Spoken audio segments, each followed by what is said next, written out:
Hey everybody, it's Eric Pamphlets. It's Friday, so it must be a buy day, and today I wanted to share with you two early American pamphlets that recently came into the Scholar.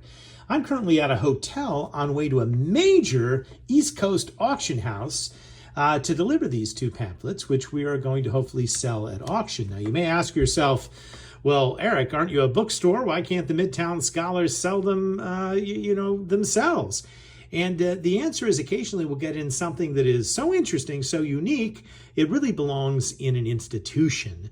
We at the Midtown Scholar, we sell things that go to the general public, that we sell new, used, and rare books, for sure. But occasionally something is so important that we will take it and partner with an auction house to try and get a wider audience. Some rare book dealers will spend a lot of time trying to place their works with institutions. We don't have time to do that, but I've chosen an auction house that will do that work for us. Now, you may also be asking yourself, well, why not just send it to them? Why are you taking it to them in person? And the answer is, I love going to visit auction houses. A few years ago, we sold an incunable at Christie's that we found at a house call in Baltimore. And the highlight, for me at least, was being able to go to the Christie's archives and meet with their rare books people and see their research library. And they had heard of the Midtown Scholar, not because we sell a lot of incunables. No, that was actually the first that we'd ever had and the first that we ever sold, but because they had purchased a lot of their reference works from us online at the Midtown Scholar. We're one of the main sources for historical reference works in the country, and the Christie's folks knew us from that. But at any rate, we're taking two pamphlets, and the first thing you're going to see about this pamphlet is that it came out of a larger collection of pamphlets that were originally bound together. As a result, you would call this pamphlet as being disbound. That hurts the value a little bit, but it is such a rare pamphlet. What you would do is most likely put it in sort of a modern acid-free wrapper, or potentially conserve it by putting it in a clamshell. That is not going to hinder its availability or its appeal to an institution. When we purchased it, the binding of the particular volume it was in had already failed, so it was easily to remove. It was in what was called a sammelband, which was a term, or is a term, for a collection of pamphlets published at a similar time and then sort of bound together, usually with some nondescript name on the spine, like pamphlets or miscellaneous tracts or sermons or something like that. All the rest of the pamphlets in that volume, which was falling apart, were published in London. But as you can see, this is an American imprint. It was published in Philadelphia, and it was published in the year 1756. And what makes it so important is really twofold. One is the topic. And the first thing you're going to see is that Lewis Evans is writing a response to a number of essays that were written in the New York newspapers that were critical of a map that he produced. And if you're curious about the map, we can turn to the very end of the book, because there is an advertisement here in the pamphlet which basically describes the map. Now, Evans in 1755 published an incredible map, an important map, which was a map of the Middle British colonies in America. As you can see, this describes it, and it was very, very important because at the time we were engaged in a war, the French and Indian War with France, and many, including General Braddock, used the map as we were battling on the western frontier. But the map itself got into trouble with some because it depicted, or Lewis Evans had depicted, the French as actually having a real stake in what others believed was British territory.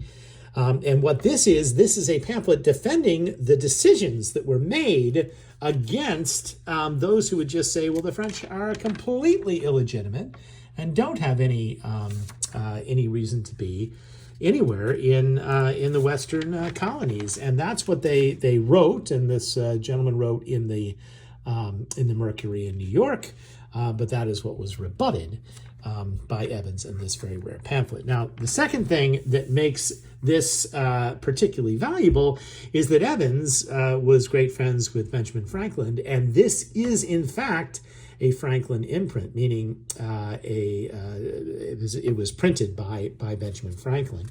And there are many collectors that collect Franklin imprints, and this is a particularly rare one because it was privately printed for Evans right in 1756 at a time when Evans was in prison. He was actually sent to prison because of what he published.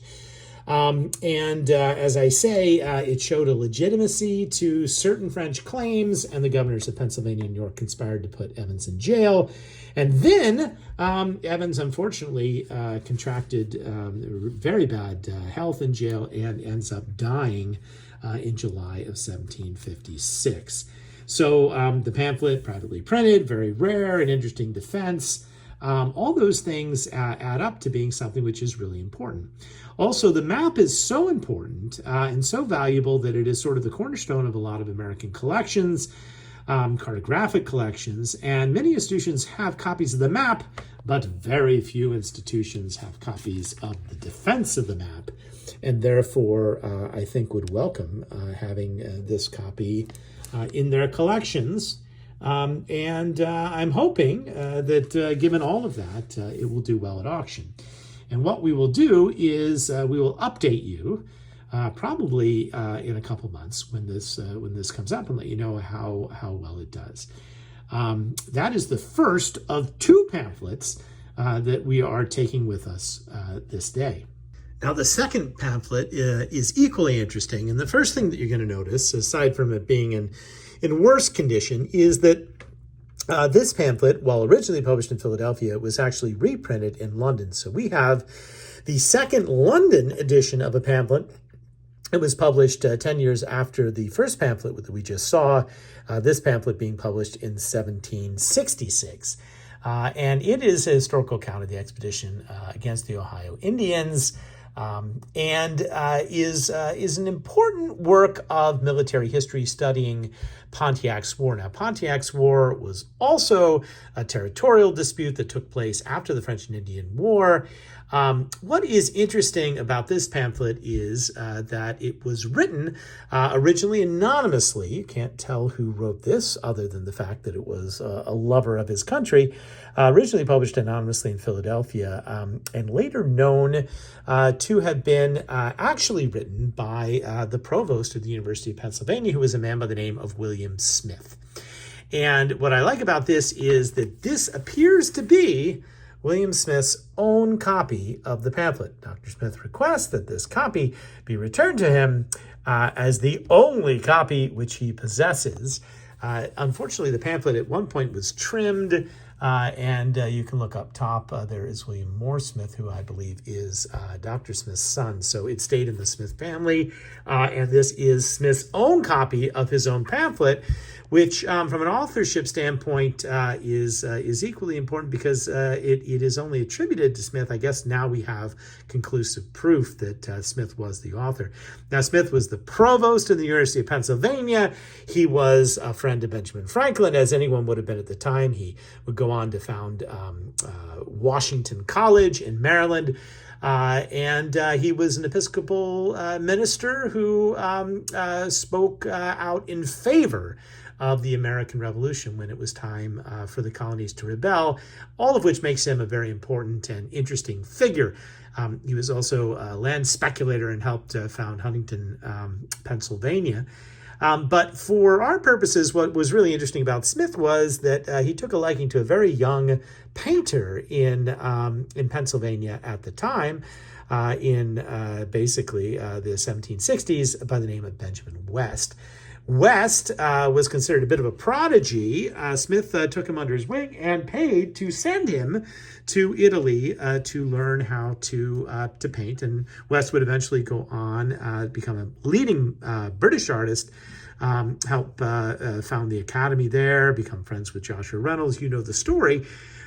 But it was Smith, the author of this pamphlet, that helped finance West, and it was West who repaid Smith by, in the British edition, deigning to produce several illustrations for his pamphlet, both of which are reproduced here and I think are just remarkable.